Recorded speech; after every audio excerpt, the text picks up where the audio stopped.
Hello friends, मैं Sumit Agarwal economic channel में आप लोगों का स्वागत करता हूं। हम लोग इंडियन एविडेंस एक्ट में सेक्शन 6, सेक्शन 7 और सेक्शन 8 को कवर कर चुके हैं। अब हम सेक्शन 9 को कवर करेंगे। सेक्शन 9 एक बहुत ही लंबा सेक्शन है, इसको हम 4 से 5 पार्ट्स में कवर करेंगे। आज हम सेक्शन 9 के फर्स्ट पार्ट में मेनली कवर करने जा रहे हैं टेस्ट आइडेंटिफिकेशन परेड को। सेक्शन 9 में 5 चीजों के बारे में बात की गई है। उसमें से एक चीज है हमारी any fact which establishes identity of thing और पर्सन, यानी कि कोई भी ऐसा फैक्ट जो किसी थिंग या किसी पर्सन की आइडेंटिटी को एस्टैब्लिश करता है। अगर किसी थिंग की आइडेंटिटी को हमें एस्टैब्लिश करना है तो उस थिंग की आइडेंटिटी को कैसे एस्टैब्लिश किया जाएगा?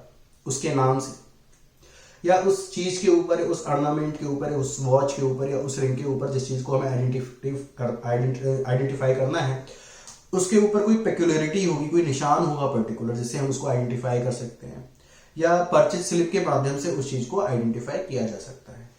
उसके बाद अगर हमें किसी पर्सन को आइडेंटिफाई करना है तो किसी पर्सन को हम आइडेंटिफाई कैसे कर सकते हैं? जैसे उसके चलने का तरीका क्या है, क्या वो लंगड़ा कर चलता है या वो सीधा चलता है, उसकी हाइट क्या है, वो लंबा है छोटा है, उसके वॉइस, उसकी आवाज को पहचान करके, उसके हाव भाव को पहचान करके हम उस पर्सन को जो है रिकॉग्नाइज कर सकते हैं। लेकिन इस तरीके की जो रिकॉग्निशन है उसके फेशियल फीचर्स के माध्यम से उनको रिकॉल करके हम उसको आइडेंटिफाई कर सकते हैं। लेकिन इस तरीके की जो आइडेंटिफिकेशन है वो एक बहुत ही वीक एविडेंस है। जनरली अगर हम पर्सन को आइडेंटिफाई करेंगे तो हम आइडेंटिफिकेशन को मेनली 2 पार्ट्स में बांट सकते हैं। एक सर्कमस्टेंशियल आइडेंटिफिकेशन हो गया, एक डायरेक्ट आइडेंटिफिकेशन है, टेस्टिमोनियल आइडेंटिफिकेशन हो गया।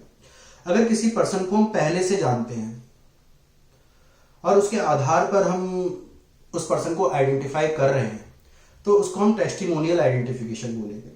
जैसे ए ने बी का मर्डर किया और सी ने ए को मर्डर करते हुए देख लिया। सी ए को पहले से ही जानता है और कोर्ट में जब सी एज अ विटनेस आया तो उसने ए को उसके नाम से पुकारा और बताया कि हाँ ये एक्यूज्ड है, तो इसको हम बोलेंगे टेस्टिमोनियल आइडेंटिफिकेशन या direct identification, because here the witness knows the accused by his knowledge. उसके बाद अगर जो विटनेस है वो एक्यूज को पहले से नहीं जानता है, एक्यूज को पहले से नहीं जानता है और विटनेस कहता है कि अगर एक्यूज को मेरे सामने लाया जाएगा तो मैं अपनी मेमोरी से रिकॉल करके उस पर्सन को आइडेंटिफाई कर लूंगा। अब जब पर्सन को, जो विटनेस को कोर्ट में खड़ा किया जाता है तो उसके सामने 10-12 लोग खड़े किए जाते हैं और उसमें से उसको एक एक्यूज को पहचानना होता है और वो उसको आइडेंटिफाई कर लेता है। इसको हम कहते हैं सर्कमस्टेंशियल आइडेंटिफिकेशन। सर्कमस्टेंशियल आइडेंटिफिकेशन की एविडेंशियरी वैल्यू टेस्टिमोनियल आइडेंटिफिकेशन की एविडेंशियरी वैल्यू से कम होती है। यहां पर आइडेंटिफिकेशन एज एन एविडेंस होती है और ये यहां पर एज एन एविडेंस ही एडमिसिबल होता है। अब इस आइडेंटिफिकेशन की एविडेंशियरी वैल्यू की रिलायबिलिटी कितनी होगी ये डिपेंड करता है फैक्ट्स एंड सर्कमस्टांसेस के ऊपर। मान लीजिए ये ए ने बी का मर्डर किया, ये हुआ 2015 में। उसके बाद इन्वेस्टिगेशन हुई, फ्रेमिंग ऑफ चार्जेस हुए, प्रोसिक्यूशन की स्टेज आई और जब पहली बार एविडेंस को रखना का समय आया और विटनेस को बुलाया गया एक्यूज को आइडेंटिफाई करने के लिए तो 3 से 4 साल का समय बीत चुका था। तो हो सकता है इस 3 से 4 साल के समय में विटनेस की जो मेमोरी है वो फेड हो गई हो, वो ठीक से आइडेंटिफाई ना कर पाए एक्यूज को।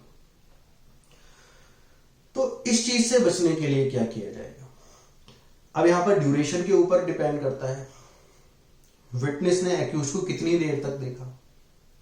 2-3 मिनट के लिए ही देखा है विटनेस ने एक्यूज को क्राइम के वक्त। जब विटनेस ने एक्यूज को देखा उस वक्त वहां पर रोशनी थोड़ी कम थी। विटनेस ने एक्यूज को कितनी दूरी से देखा? तो इन सारी चीजों को हमें ध्यान में रखना पड़ता है और इस आधार के ऊपर जो एविडेंस है आइडेंटिफिकेशन का उसकी रिलायबिलिटी को तय किया जाता है। तो ट्रायल आने में तो काफी देर लग जाती है, हो सकता तो, और विटनेस की मेमोरी फेड हो जाती है। तो इस प्रॉब्लम से बचने के लिए टेस्ट आइडेंटिफिकेशन परेड की जाती है। टेस्ट आइडेंटिफिकेशन परेड ये इन्वेस्टिगेटिंग ऑफिसर का एक प्रेरोगेटिव है। टेस्ट आइडेंटिफिकेशन परेड रखना कंपलसरी नहीं है। जब डायरेक्टली पहली बार विटनेस एक्यूज को कोर्ट में पहचानता है तो इसको डॉग आइडेंटिफिकेशन कहते हैं, और डॉग आइडेंटिफिकेशन पूरी तरीके से रिलायबल होती है। उसको हम यह कह करके नहीं नकार सकते हैं कि टेस्ट आइडेंटिफिकेशन परेड नहीं हुई है।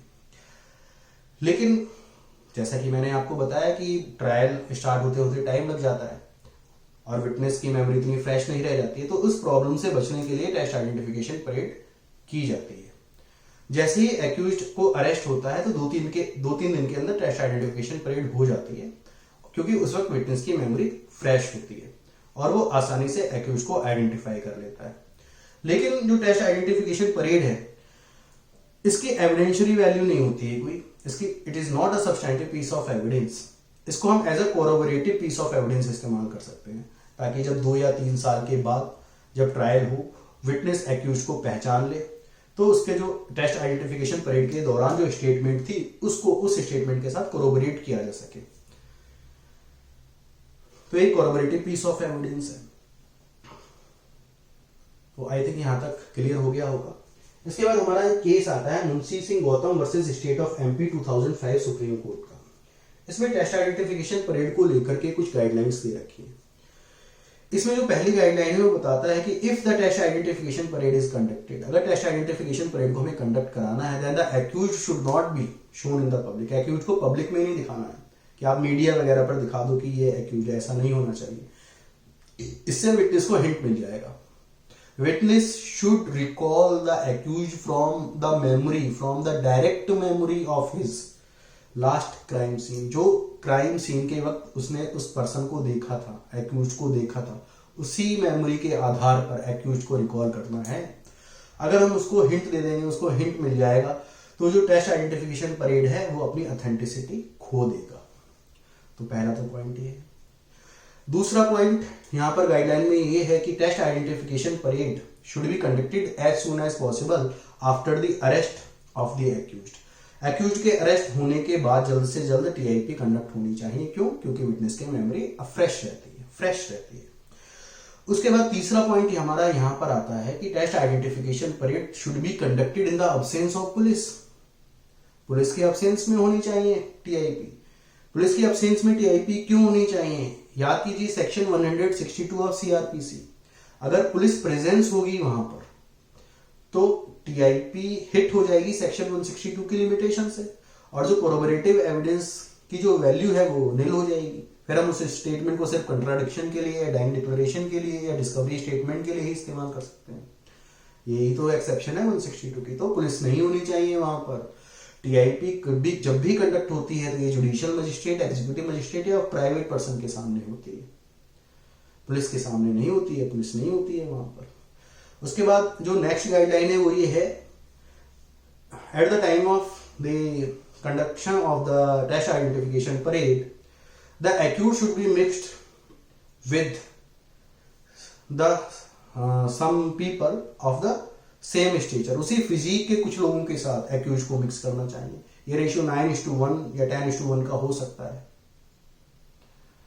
उसके बाद जो नेक्स्ट और इंपॉर्टेंट पॉइंट है वो ये है कि अगर एक्यूज जो है बियर्ड रखता है तो test identification parade same sequence में होनी चाहिए और 2 बार होनी चाहिए, एक बार बियर्ड के साथ और एक बार बियर्ड को कवर करके, और विटनेस को सेम पर्सन को पहचानना है दोनों बार में। और जब टेस्ट आइडेंटिफिकेशन परेड कंप्लीट हो जाएगी तो उसको विटनेस के स्टेटमेंट को रिकॉर्ड किया जाएगा, फोटोग्राफ्स वगैरह लिए जाएंगे, और जो मजिस्ट्रेट है जिसके सामने आइडेंटिफिकेशन परेड कंडक्ट हुई है वो अपने साइन करेगा उसके ऊपर। आई थिंक यहां तक क्लियर है। उसके बाद कुछ एडिशनल पॉइंट है टेस्ट आइडेंटिफिकेशन परेड को लेकर के जो इंपॉर्टेंट हो सकते हैं, यहाँ पर आप लोगों को पता होना चाहिए। Test identification parade is a prerogative of investigating officer. ये इन्वेस्टिगेटिंग ऑफिसर का अधिकार है, प्रेरोगेटिव है। वो कराना चाहता है कराए, नहीं कराना चाहता है ना कराए। एक्यूज्ड प्रेशर नहीं डाल सकता कि हाँ मेरी टेस्ट आइडेंटिफिकेशन परेड कराई जाए। It is a part of investigating process. पहला तो ये हो गया। दूसरा पॉइंट यहां पर ये आ जाता है कि अगर एक्यूज्ड टीआईपी में कोऑपरेट नहीं कर रहा है तो इन्वेस्टिगेटिंग ऑफिसर के पास ये राइट है कि वो सीआरपीसी के सेक्शन 54A का इस्तेमाल करे। 54A के अंदर जो इन्वेस्टिगेटिंग ऑफिसर है वो जुडिशियल मजिस्ट्रेट से ये डायरेक्शन लेगा कि वो एक्यूज को डायरेक्शन दे कि वो कोऑपरेट करे टेस्ट आइडेंटिफिकेशन परेड में। अगर उस डायरेक्शन के मिलने के बाद भी एक्यूज टीआईपी में कोऑपरेट नहीं करता है तो कोर्ट एडवर्स इन्फ्रेंस ले सकता है। सेक्शन 114 में कोर्ट प्रिज्यूम कर सकता है कि जो अपराध है वो एक्यूज ने ही किया है, तो इस बात को ध्यान में रखना है। उसके बाद हमारा जो नेक्स्ट एडिशनल पॉइंट है ध्यान में रखने के लिए, जो इंपॉर्टेंट पॉइंट है वो ये है कि एक्यूज को अरेस्ट कर लिया है पुलिस ने, एक्यूज ने बेल के लिए एप्लीकेशन लगा दी है, तो उसकी बेल को इस बेसिस पर रिजेक्ट नहीं किया जा सकता है कि उसकी अभी टेस्ट आइडेंटिफिकेशन परेड नहीं हुई है। ऐसा कहता है सेक्शन 437 के क्लॉज 1 का सब क्लॉज 1 का प्रोवाइजो 3, 437 के क्लॉज 1 का प्रोवाइजो 3 कहता है कि अगर टेस्ट आइडेंटिफिकेशन परेड नहीं हुई है तो इस बेसिस पर एक्यूज की बेल को कैंसिल नहीं किया जा सकता।